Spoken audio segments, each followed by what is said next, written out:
Depois de falar com o seu irmão, e você pegue a sua Bíblia.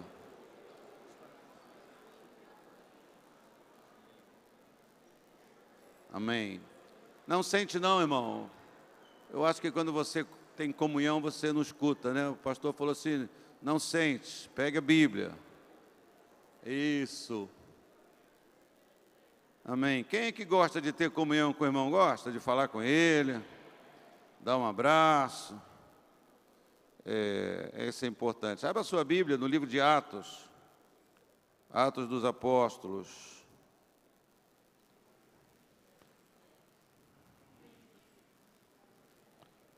Capítulo 6. Atos, capítulo 6. Nós vamos ler esse capítulo todo, é um curto capítulo. Já encontrou na sua Bíblia? Amém. Atos 6, eu leio: naqueles dias, crescendo o número de discípulos, os judeus de fala grega, entre eles, queixaram-se dos judeus de fala hebraica, porque suas viúvas estavam sendo esquecidas na distribuição diária de alimento. Por isso, os 12 reuniram todos os discípulos e disseram: não é certo negligenciarmos o ministério da palavra de Deus a fim de servir às mesas. Irmãos, escolham entre vocês 7 homens de bom testemunho, cheios do Espírito e de sabedoria. Passaremos a eles essa tarefa e nos dedicaremos à oração e ao ministério da palavra. Tal proposta agradou a todos, então escolheram Estevão, homem cheio de fé e do Espírito Santo, além de Filipe, Prócoro, Nicanor, Timon, Pármenas e Nicolau, um convertido ao judaísmo proveniente de Antioquia. Apresentaram esses homens aos apóstolos, os quais oraram e lhes impuseram as mãos. Assim a palavra de Deus se espalhava, crescia rapidamente o número dos discípulos em Jerusalém. Também um grande número de sacerdotes obedecia à fé. Estevão, homem cheio de graça e do poder de Deus, realizava grandes maravilhas e sinais entre o povo. Contudo, levantou-se oposição dos membros da chamada Sinagoga dos Libertos, dos judeus de Cirene e de Alexandria, bem como das províncias da Cilícia e da Ásia. Estes homens começaram a discutir com Estevão, mas não podiam resistir à sabedoria e ao espírito com que ele falava. Então subornaram alguns homens para dizerem: ouvimos Estevão falar palavras blasfemas contra Moisés e contra Deus. Com isso, agitaram o povo, os líderes religiosos e os mestres da lei. E prendendo Estevão, levaram-no ao Sinédrio. Ali apresentaram falsas testemunhas que diziam: este homem não para de falar contra esse lugar santo e contra a lei. Pois o ouvimos dizer que esse Jesus, o Nazareno, destruirá esse lugar e mudará os costumes que Moisés nos legou. Olhando para ele, todos que estavam sentados no Sinédrio viram que o seu rosto parecia o rosto de um anjo. Pai, fala conosco através da Tua palavra e que todos nós sejamos movidos pela Tua palavra, pelo Teu Espírito Santo, Pai. E que nós possamos, de verdade, viver uma vida onde a capacidade do Teu Espírito Santo para servir seja manifesta na nossa vida e em todos os nossos relacionamentos, Pai. Obrigado por estar aqui, obrigado por ouvir e receber de Ti e aprender da Tua palavra nesta manhã, em nome de Jesus, e que todos digam amém. Pode ocupar o seu lugar. Nesta manhã, irmãos, a gente não fez muita propaganda disso, nós vamos daqui a pouco, antes de tomarmos a ceia, nós vamos ter uma renovação dos votos dos diáconos desta igreja. Eu passei a entender que será importante, e nós vamos ter essa renovação de votos todo ano, assim, próximo a esse período do final do ano, não é? E daqui a pouco os atuais diáconos, com uma ou outra exceção por problemas pessoais, vão estar aqui renovando o seu voto diaconal. Então, eu entendi que nós podíamos aproveitar esta lição e falar para todos nós, mesmo para você que não foi ainda ordenado diácono, não é? Quantos gostariam de servir nesta igreja como diácono? Levante a mão. Você que não é diácono ainda, levante a mão bem alto. É pouca gente. Gostaria? Deixa eu ver bem você para me lembrar. Gostaria de servir como diácono na igreja? Então é importante você ouvir essa palavra para você ter a compreensão do que é esse envolvimento, esta decisão. Então, vamos focalizar no trabalho desses 7 cristãos que serviram às mesas. A palavra para isso é diaconia, no poder do Espírito Santo. Esse é um ponto muito importante. Eles fizeram esse trabalho de servir às mesas no poder do Espírito Santo. É muito comum nós, os cristãos, acharmos que para as coisas que nós sabemos, nós não precisamos do poder do Espírito Santo. Você estudou, você aprendeu, não é? Você que é, por exemplo, enfermeiro, não é? Você que é uma pessoa habilitada, técnica, não é?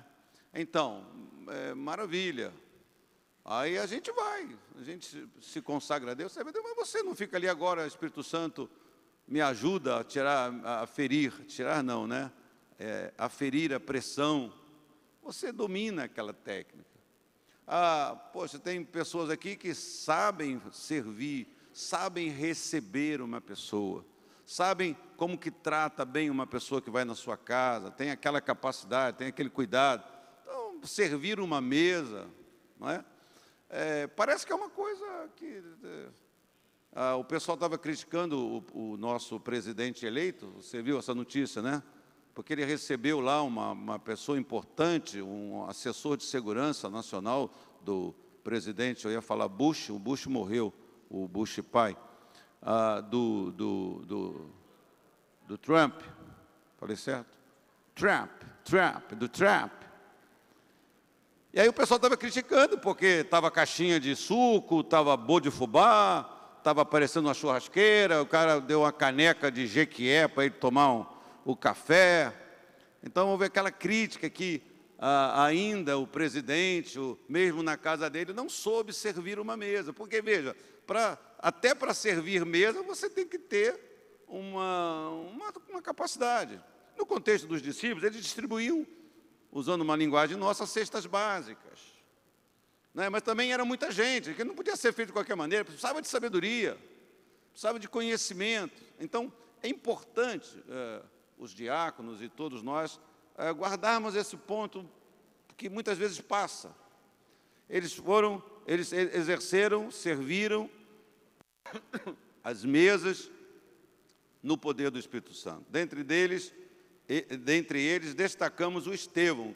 Você vê que o Estevão, até quando fala o nome deles, o Estevão tem uma certa relevância maior, não é? Falando sobre o Estevão, que é modelo de um cristão cheio de fé, que é modelo de um cristão cheio do Espírito Santo, a serviço de Deus, a serviço da obra de Deus. Quando nós cremos em Jesus, nós recebemos a presença do Espírito Santo.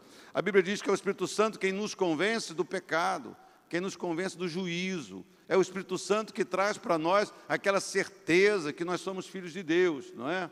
E também somos estimulados a buscar esse transbordamento dessa presença, essa plenitude do Espírito Santo. Mas todos nós que cremos em Jesus, nós temos a presença de Deus. Às vezes no meio evangélico ficou meio marcado que quem não era batizado no Espírito Santo não tinha o Espírito Santo. Você não foi batizado, então é como se o Espírito Santo não estivesse na vida daquela pessoa. Isso não é uma verdade. A verdade é que o início da nossa caminhada, da nossa fé, é obra, ação da palavra e do Espírito Santo. O batismo com o Espírito Santo é um revestimento de poder. Há essas expressões na Bíblia. Mas para a capacidade, esse poder para servir ao reino de Deus, à obra de Deus na terra, todos nós temos essa capacidade, não é? Quando nós recebemos o Espírito Santo, nós recebemos poder para servir. Eu sei que muita gente não gosta dos pregadores que mandam falar, perguntar, mas eu só vou pedir para você fazer essa pergunta. Então faça. Tenha boa vontade de fazer. Porque na boa vontade há o quê? Paz. Paz na terra aos homens de boa vontade. Pergunta para esse irmão do lado, pode ser pastor, deixa eu ver se tem bispo aqui. Por enquanto não, pode ser que no futuro tenha bispos aqui no nosso meio. Pergunta para esse irmão, o que você tem feito do poder para servir? Pergunta para ele, o que você faz com isso? Você tem usado esse poder? Você tem usado esse poder? Você sabe, é uma coisa trágica. É uma coisa trágica quando nós nos recusamos a servir. Nós que recebemos o poder de Deus, a presença do Espírito Santo, para isso. O objetivo é esse. O poder do Espírito Santo não é para nos dar posição, não é para nos dar status, não é para nos transformar numa elite no meio da igreja, não é para nos transformar numa classe superior. Eu era pastor em Minas, eu fiquei sabendo que tinha uma igreja lá, que o povo ficava aqui e quem era batizado com o Espírito Santo ficava na plataforma. Então ficava, desculpe a palavra, né, mas era mais ou menos a ralé e a elite. Quem era batizado com o Espírito Santo, não é isso. Não é para nos dar posição, não é para nos fazer achar, o poder do Espírito Santo é para nos levar à posição de garçom. É garçom. Ele é dado para nos capacitar para o serviço de Deus, para a obra de Deus. A essência do ministério de todos os crentes, por exemplo, é levar pessoas a Cristo. É levar pessoas a Cristo em obras, em palavras, em prodígios e sinais, pelo poder do Espírito Santo. Está lá em Romanos capítulo 15. Eu não vou dizer os versículos, porque aí você lê o capítulo todo, atrás dessa palavra aqui. Então nós podemos aprender como fazer isto com o Estevão aqui, que não era apóstolo, que não era profeta, que não era evangelista, nem pastor, nem mestre. Era um simples, tendo cuidado com o uso dessa palavra, que também não é uma palavra de demérito, ele era um simples diácono. Palavra grega que significa servo, palavra grega que significa servente, palavra grega que significa serviçal, palavra grega que significa garçom. Já usei essa palavra. O sentido da palavra diácono é esse aqui: servo, servente, serviçal ou garçom. Nele, em Estevão, podemos ver como o poder do Espírito Santo nos capacita a servir.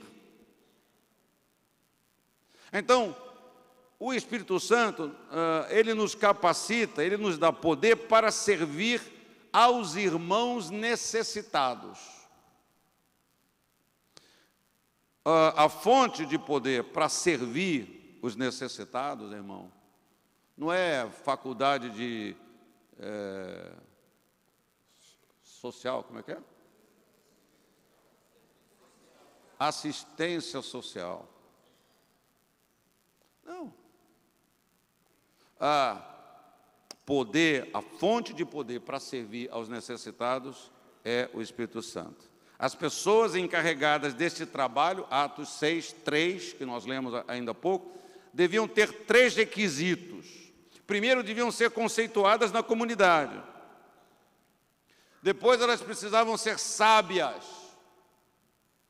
Elas tinham que ter alguma sabedoria. Aqueles que servem aos necessitados sabem que essa é uma grande tensão, ainda mais nos nossos tempos modernos. Você precisa de sabedoria. Viemos para a igreja, eu e a Kátia, conversando no carro, eu estava falando sobre isso com a Kátia. Assim, não é?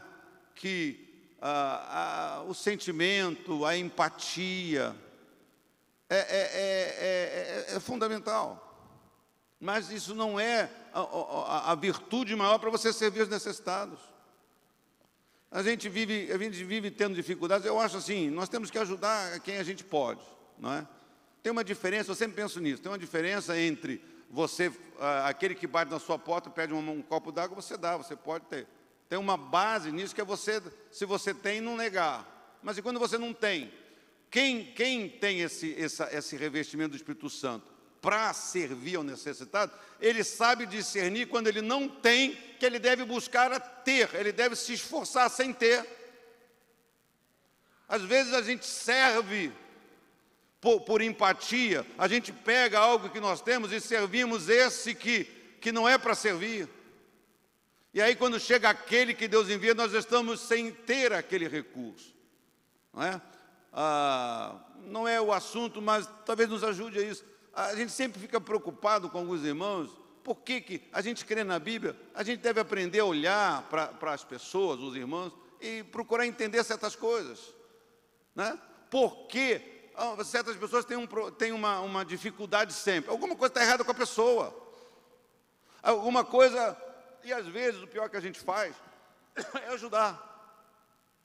Porque a pessoa não vai sair daquele problema, a pessoa não vai superar aquela dificuldade. A pessoa não vai ter aquela graça, não vai se atirar aos pés de Deus, porque é muito fácil pedir para o outro. É muito fácil a gente pagar né, usando uma expressão nossa também, de necessitado. Eu falei já nessa igreja aqui, há bastante tempo atrás, sei lá quantos anos atrás, eu fui a Moçambique, e eu descobri isso lá com aqueles irmãos daquele lugar lá, que o pessoal ali na África, em muitos países da África, tem uma questão que eles estão presos a essa coisa de depender. Por mais que você ajude, nunca muda. Você nunca vê uma ajuda gerar uma transformação, uma mudança de vida daquelas pessoas, porque elas querem ter aquela, para poder estar sempre pedindo para você. Elas não têm ainda aquela...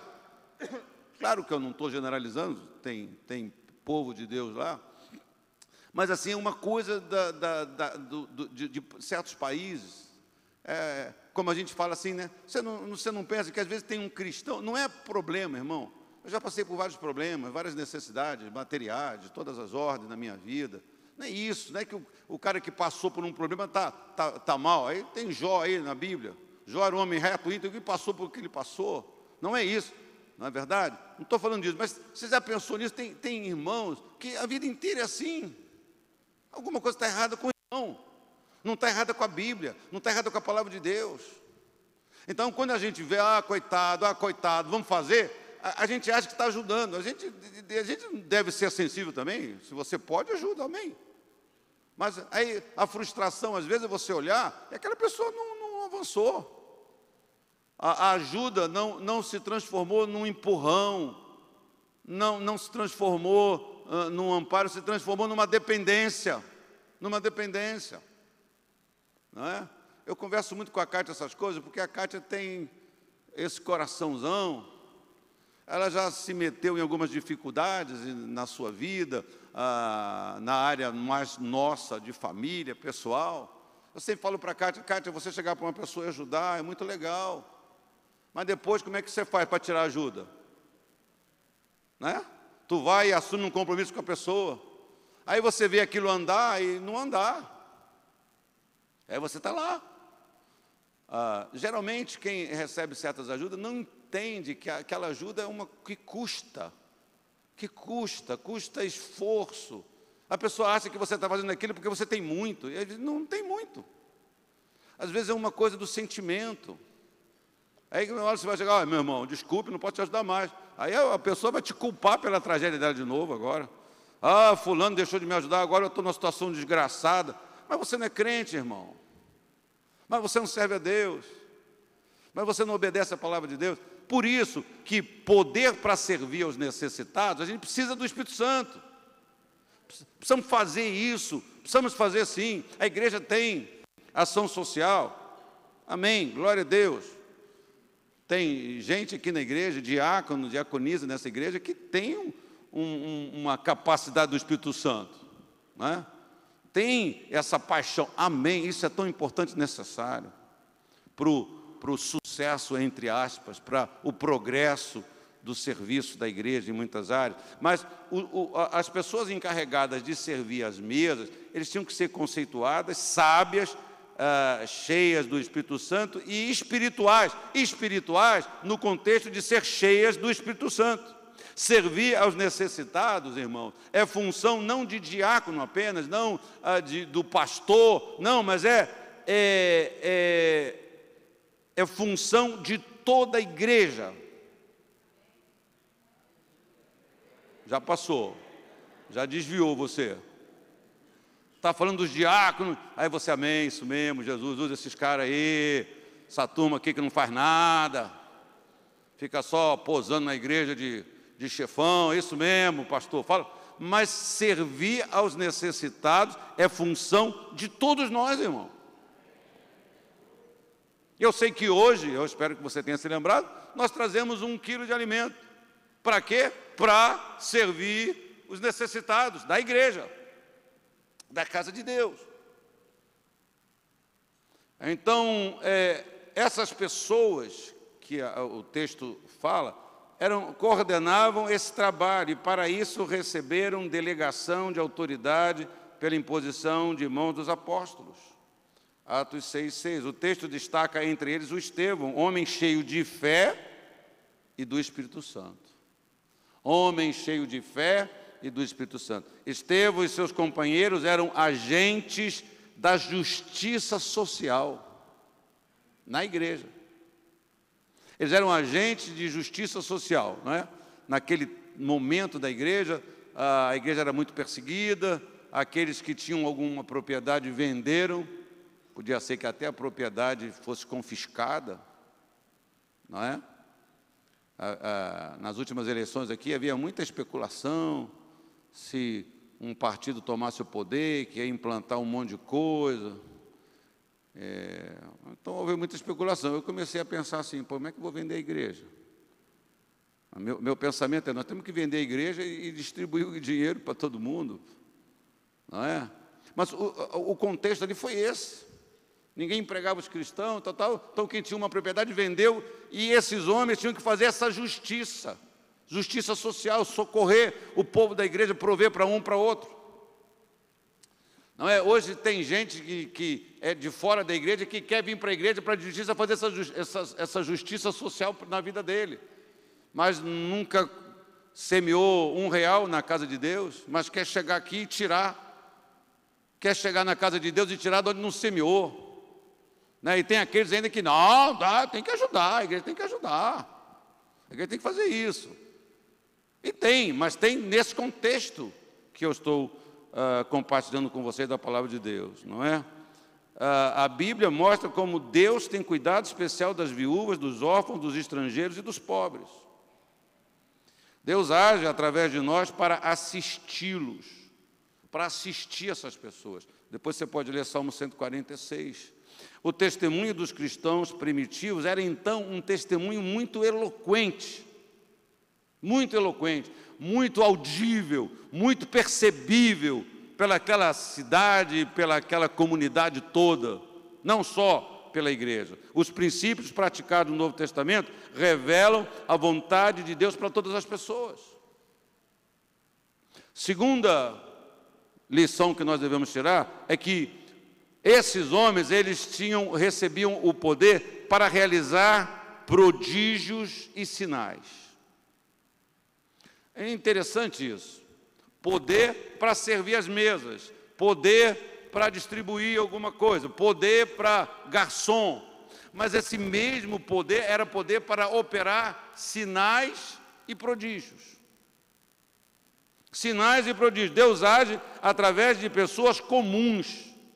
Deus age através de pessoas comuns, volto a dizer essa palavra não pejorativa, pessoas comuns como Estevão, servo de Deus, cheio de fé e cheio do Espírito Santo. Ele fazia, se referindo a Estevão, ele fazia prodígios e grandes sinais aonde? Entre o povo. Ele fazia grandes sinais e prodígios entre o povo, versículo 8. Ele não se destacava acima do povo, mas ele servia entre o povo. Não só os apóstolos que realizavam sinais e prodígios, como ensinavam alguns, pois os dons que habilitam para isso são dados pelo Espírito Santo, como apraz, como é da vontade do Espírito Santo a cada um individualmente. 1 Coríntios 12, 11, o 1 Coríntios 12 tem um detalhamento disso que eu estou lhe dizendo. Então, o Espírito Santo é soberano para determinar quem, como e onde. Eu sempre gostei muito dessas expressões de alguns escritores renomados, dizendo que, como que isso me aquietou a alma, como isso me animou, que para Deus qualquer sarça serve. Olha aí que coisa maravilhosa. Os homens têm uma noção que Deus só usa os poderosos, os renomados. Então, alguém falando daquela experiência de Moisés, quando a sarça era uma sarça. A atração dele, Moisés falou assim, caramba, que sarça. Não, ninguém nota em sarça. Uma viagem que eu fiz a Israel, eu quis conhecer sarça. Eu quero sarça aqui. Desculpe a palavra, uma porcariazinha lá. Um arbustozinho. Então, Moisés falou assim, cara, que sarça. Não, foi que ela estava pegando fogo, que era uma coisa comum, por causa do calor, né? Pegava combustão espontânea. Mas aquilo, ele ficou olhando para ele, está fogo, está fogo, mas não acaba, não torra, não queima. Ele chegou para entender aquilo. Para Deus, né? Que Deus ia fazer uma coisa dessa? Deus não se manifestou no carvalho do Líbano, numa árvore, uma murtazinha lá, ensinando que para Deus qualquer sarça serve. Não é verdade? Então, o Espírito Santo, então, é soberano para determinar.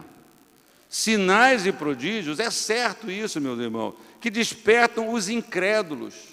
Despertam os incrédulos para a pregação da palavra de Deus. O problema de parte da igreja hoje é que ela abusa de sinais e prodígios e milagres e curas, mas não para que as pessoas sejam firmadas na palavra, mas para se autopromoverem, para manterem as pessoas cativas nessas questões, né? É cada vez mais uma coisa fantástica, mas se você ler a palavra de Deus, você vai ver que o Espírito Santo, ele agia assim, os apóstolos, os diáconos, a igreja, os irmãos, agiam assim, porque esse procedimento despertava os incrédulos, abria o coração para a pregação da palavra. É a demonstração da autoridade do reino de Deus. Eu podia ficar aqui agora falando muitos exemplos do Novo Testamento sobre isso que eu estou lhe dizendo, né? Vou dar alguns exemplos. A cura do coxo através de Pedro e João, né? Pedro e João iam para o templo na hora, 3 horas da tarde, estava lá, eles falaram, não tenho ouro, não tenho prata, mas aquilo que eu te dou, levanta e anda. Vê o que aconteceu depois desse milagre. Vê como é que a palavra de Deus foi falada, vê como que Jesus fez, foi pregado, anunciado Jesus. Aquilo provocou, todo mundo conhecia o cara. Não acredito, fulano está andando. E aí a palavra de Deus foi semeada, não é? A cegueira de Elimas, que se opunha à pregação de Paulo, Barnabé, levou Sérgio Paulo à conversão. Sérgio Paulo era uma pessoa importante, procônsul, pré-cônsul, era Brastemp, cônsul, ele era alguma coisa lá, não é? Mas aquele cara que, não, eles são gente boa, pô, fica cego. E a palavra de Deus. A cura de Enéas levou todos os habitantes de Lida e Sarona a se converterem ao Senhor. Leia lá Atos capítulo 9. Os exemplos, posso ficar falando aqui até meio-dia só sobre exemplo. Então, os crentes impactam a sociedade onde vivem pela autoridade que recebem do reino de Deus através da pessoa do Espírito Santo. Como aconteceu nos dias de Estevão, os sinais e prodígios devem acontecer entre o povo. Sinais e prodígios aconteciam entre o povo. Como é que você pode entender? Tem a tradução. Mas eu entendo que entre o povo acontece de você para a minha vida e da minha vida para a sua vida. Acontecia através, é citado o Enéas, o Estevão. É citado o Estevão, que Estevão fazia isso no meio daquele grupo. Você pode pensar como é que era aquilo, né? Você pode usar a sua cabeça para imaginar. Eu fiquei pensando como é que aquilo acontecia. Aí, irmãzinha, ô irmã fulano, como é que está? Como é que estão os meninos? Está distribuindo cesta básica? Tá. Ele botava a mão lá e acontecia um milagre, orava por um, não sei. Mas no seu trato, no seu relacionamento, exercendo a sua diaconia, servindo mesa, muitos sinais e prodígios eram operados através dele, no poder do Espírito Santo. Então, nós que servimos a Deus, é para cada um de nós olhar para a nossa vida, qual foi o último sinal, qual foi a última palavra que mudou a vida de alguém, qual foi a última oração que levou uma pessoa à cura, no seu trabalho, em qualquer lugar.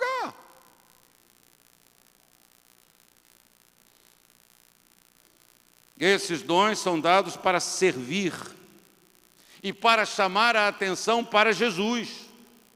Os dons, os sinais e prodígios são dados, são usados, recebemos essa capacitação, mas é para chamar a atenção para Jesus, para a palavra de Deus, para o reino de Deus e não para as pessoas que exercem, manifestam esse dom. Não é? Você vê o que acontecia com Paulo, né? E os caras ficaram lá, esse é Saturno, ajoelha aí, Saturnão, Não, Paulo falou assim, está amarrado. Foi Paulo que falou, sai fora. Levanta, eu sou homem que nem você, faz isso não. O problema não é esse, o problema é quando os homens que são usados por Deus gostam, abraçam, se acham. Não é verdade? Por isso que você está aprendendo que esses dons são dados para servir, chamar a atenção para Jesus. São dados para servir e para chamar a atenção para a palavra de Deus, para a promessa de Deus, para o reino, para o engrandecimento e para o louvor do reino de Deus. E a terceira coisa, poder para testemunhar com a palavra. As obras, servir a mesa, os sinais e prodígios criam oportunidades para a proclamação da palavra de Deus. Nós precisamos, a igreja precisa proclamar a palavra de Deus. Mais uma vez, a ideia não é de pregação em templo, tão somente, mas de interação com pessoas, no contexto da vida diária. Né? Pregar na igreja, como eu tenho o privilégio de fazer nessa manhã, é uma bênção, um privilégio muito grande. É também uma responsabilidade muito grande. Não é? Eu, durante o tempo que eu sou pastor, e que eu comecei a envolver, pedir ajuda de pessoas para servirem na casa de Deus como diácono, eu já recebi essa cobrança N vezes. Né? Nunca preguei na igreja. Muitos têm um certo foco. E não é uma questão que diácono não pode pregar, é uma questão de contexto, é uma questão de oportunidade. Nós temos igrejas que têm o pastor e 2 diáconos. E o diácono prega com uma certa frequência, porque o pastor fica gripado. Não é? Eu me lembro quando eu tive um problema de voz, não aqui, que aqui eu tive um problema mais grave com a minha voz, mas eu pregava de qualquer jeito, porque não tinha ninguém, estava sozinho. Ninguém entendia nada, mas não tinha como fazer. Precisava ter um diácono, sabe? eu tinha que pedir um colega para ir lá me ajudar, alguém para quebrar meu galho lá, não é? Mas o contexto disso aqui, bom, servir as mesas, socorrer os necessitados, não só da igreja, né? É ter esse coração aberto, como acontece na nossa igreja. Sinais e prodígios também entre o povo, né? Entre o povo, tem essa inclusão entre o povo que está ali, mas entre o povo que você está. Você está entre quantos povos? Você está entre o povo do seu trabalho, você está entre o povo da sua faculdade, você está entre o povo da sua rua. É necessário que, para você proclamar a palavra de Deus lá com uma eficiência, que eles vejam na sua vida esse poder do Espírito Santo. Que as pessoas possam bater na sua porta e falar: ô irmão, ô Bíblia, ô crentão, ora por mim, e você orar e Deus agir. Aí você abrir a Bíblia para ele, e você falar que Jesus Cristo é o caminho, a verdade e a vida. Então, mais uma vez a ideia de que não é só a pregação no templo. Esta é a grande oportunidade para todos nós. Para todos nós proclamarmos o Evangelho. Jesus não nos ensinou a convidar pessoas para que venham ouvir grandes pregadores. Jesus nunca mandou os discípulos fazerem um trabalho assim. Tu encontra isso na Bíblia? Ó, avisa a galera aí que eu vou estar num monte tal. 3 horas. Os discípulos, quando falavam sempre de Jesus, pregavam o Evangelho, falavam de Cristo. O Filipe, ele foi lá, aí pregou o Evangelho para o sujeito. Falou: rapaz, quando você chegar lá, procura um templo. Nem tinha templo. Ele era lá parece que da África, né? Ele era daquela região lá. E aí tem água, tem batiza, vai com Deus, tal, vai, o Senhor está contigo. E aquele homem, diz a Bíblia, que ele levou aquela experiência para o lugar dele. Se ele abriu uma igreja, não sabemos. Então, é para você ser, é para você fazer, é para você servir o necessitado, é para você, Deus te usar lá fora, mas você tem que abrir sua boca. Você tem que buscar a presença de Deus, não para você agora, aleluia, não para você mudar a maneira que você fala, tal, não é para isso. Não é para você mudar o seu andar. Não é para isso não, que você é cheio do Espírito Santo, é para você cumprir essa tarefa. Os religiosos que se opunham não podiam resistir à sabedoria e ao Espírito pelo qual o Estevão falava.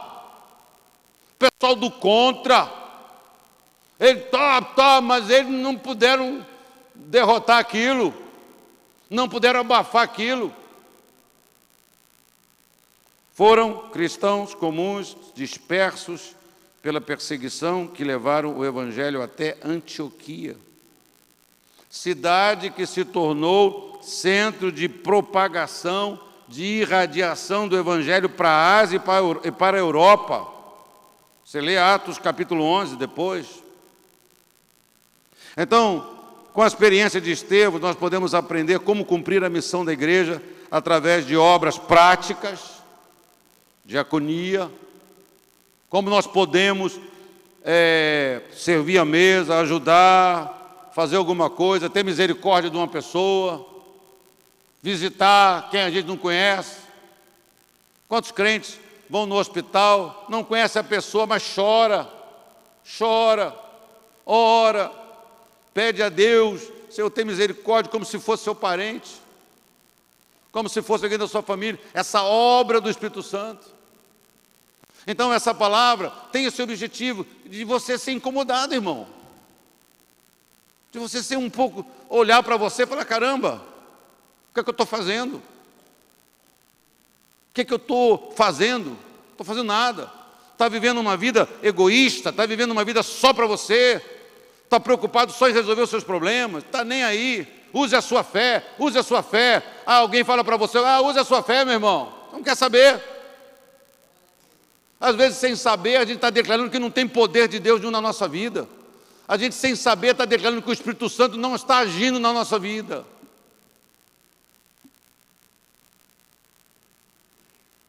Essa tarefa não é para alguns eleitos, eu repito, mas para todo o povo de Deus, através do exercício dos dons em comunhão no contexto da vida diária. Alguns cristãos hoje, não você, claro, mas alguns cristãos no dia de hoje, eles vão atrás de buscar os sinais e prodígios para resolver os seus problemas. Ah, eu já fui aqui, já fui ali, já fui lá. Mas não querem esse poder do Espírito Santo para servir. Ah, irmão, ajuda aqui. Ah, não, eu não tenho condição disso. Como? Não tenho condição por quê? Não tenho condição de ajudar, não tenho condição de servir água. Não tem condição. Não é? Ah, não, poxa, eu acho lindo lá como é que Deus usa o pastor. Olha, que coisa linda, rapaz, poder de Deus, olha aqui. Você está se colocando em que posição? Então, meu desejo é que o Senhor, a sua palavra, inspire você nessa manhã. Nós vamos daqui a pouco chegar à mesa do Senhor, não é? Então, seu coração para Ele, ofereça-se a Deus. Quem sabe você está assim como tantos na Bíblia, né? Aí você tem o Moisés que chegou para Deus, agora eu vou arrebentar com tudo. Deus, não. Vai lá para a roça, vai lá para a montanha, vai lá cuidar de ovelha. Vai lá ficar lá com aquele povo lá, com aquelas ovelhinhas lá. Você sabe que tem ovelhinha que tem um cheirinho ruim, né? Tem cheiro ruim, ovelha. Algumas, todas. Como eu e você, né? Quando nós chegamos para Cristo, nós tínhamos o cheiro ruim do pecado. Então, depois quando Deus chama ele, ele fala assim, não sei falar, olha, tu vai falar com o faraó. Falar com o faraó não foi uma experiência nova, ele foi criado na casa de faraó. Mas naquele momento ele se justificou. Leia a sua Bíblia. Jeremias, outros tantos falam assim, eu não passo de um garoto. Às vezes a gente tem a nossa justificativa, a nossa explicação. Eu só espero de todo o meu coração que nenhum de nós estejamos chegando para Deus e dizendo que nós não temos tempo para isso. Porque para mim essa é a pior. Essa justificativa, eu não tenho tempo para servir a Deus. Para mim, essa justificativa é a mais falsa que tem. Ainda mais você dizer isso para Deus. O que você está dizendo, quando você alega tempo, é que você não quer trocar nada da sua vida pelo privilégio de servir a Deus. Às vezes a gente fala isso, eu não quero compromisso. Você já notou? Esse negócio de não quero compromisso se espalhou para tudo que é lado? Já notou isso? Vai casar? Não, vamos morar junto, eu não quero muito compromisso. Qualquer coisa eu zarpo. Qualquer coisa eu não tenho que ir para juiz, para cartório, advogado. Tchau, eu pego minha malinha e vou seguir a minha vida. Não quero compromisso. Você tem que... eu estou na Nova Vida de Caxias, eu estou... Qualquer outra igreja. Mas você... Não, eu não quero compromisso. Eu gosto da Nova Vida de Caxias. Eu chego na galeria, entro lá. Nossa, eu gosto tanto do Bispo Miguel, rapaz. O Bispo Miguel é tão gente boa. Eu gosto, né? Eu não quero compromisso. Eu quero entrar e a pessoa se justifica. É porque eu já fui muito abusado, é porque eu era crente não sei o quê, aí o pastor não sei o que lá, aí o diácono lá não sei o que lá. Então eu não quero compromisso, que é para não me iludir. E você está falando com quem? Você está falando com Deus que te salvou? Você está dizendo isso para o Espírito Santo ou está dizendo para o homem? Não é? Então, Senhor, eu sou feio. Aí está falando a verdade, você é feio mesmo. Mas aí também não é um embaraço. O Moisés falou assim, eu sou meio gago. O profeta falou, eu sou... Ninguém vai me ouvir, eu sou jovem, sou garoto. Não, é você mesmo. E tu vai mandar fogo em todo mundo, tu vai abrir a boca lá, eu vou falar e eles vão ter que te ouvir. Bom, então, eu estou aqui. O único intuito era servir a Deus, era agradar a Deus. Amém? Queria que você curvasse a cabeça, fechasse os olhos. E fale para Deus agora o que você precisa falar para Ele. Fale com o Senhor aquilo que você precisa falar ao Senhor. Espero, creio, confio em Deus, que essa palavra, para alguns de nós nesta manhã, está vindo assim contundente. Espero que alguns dos irmãos estejam dizendo: meu Deus, parece que eu sou a única pessoa nesse templo nessa manhã. Parece que essa palavra Deus está mandando para mim tão diretamente, tão de encontro com as coisas que eu tenho falado, com as coisas que eu tenho pensado. Pai amado, a Tua palavra é viva e poderosa, Pai. A Tua palavra é viva e poderosa, Pai. E nós te louvamos pelo Teu amor por nós. Eu te louvo, Pai, porque o Senhor nunca nos descarta, nunca nos deixa para trás. A despeito das nossas fraquezas, das nossas dúvidas, das nossas incoerências, das nossas fragilidades, da nossa humanidade, da nossa carnalidade, da nossa rudeza, das nossas autojustificativas. Obrigado, Senhor. Mais uma vez, com temor e fé, eu me achego a Ti para dizer: Pai, não consigo olhar muito valor em mim mesmo, mas eis-me aqui, Senhor. Eu quero ser usado. Eu quero, Pai, ser alguém com capacidade, fé, fervor, de continuar sendo garçom, pôr a mão na massa, servir pessoas. Eu quero, Pai, ter a fé, a confiança, para ser usado entre o Teu povo, com sinais e prodígios. Ajuda-me, Pai. Eu preciso ser alguém assim mais no prédio que eu moro. Eu preciso ser assim mais em alguns ambientes que eu convivo. Ajuda-me, eu quero, apesar da fraqueza da minha fé. Ajuda-me a proclamar, que eu não seja contente, satisfeito com o privilégio que eu tenho de proclamar a Tua palavra na igreja, de pregar a Tua palavra, de anunciar o Teu amor, de pregar a salvação, de me esforçar, tentar ensinar às pessoas algumas coisas úteis para a sua caminhada, para a sua vida, princípios e valores. Pai, eu preciso proclamar mais o Teu Evangelho lá fora, em todos os meus contatos, por mais simples, por mais rápidos, porque a verdade é que nós nos encontramos com tantas pessoas, algumas vezes apenas uma vez na nossa vida, com as pessoas que nos servem, com o médico, com algumas pessoas que nós nos relacionamos, a pessoa que corta o nosso cabelo.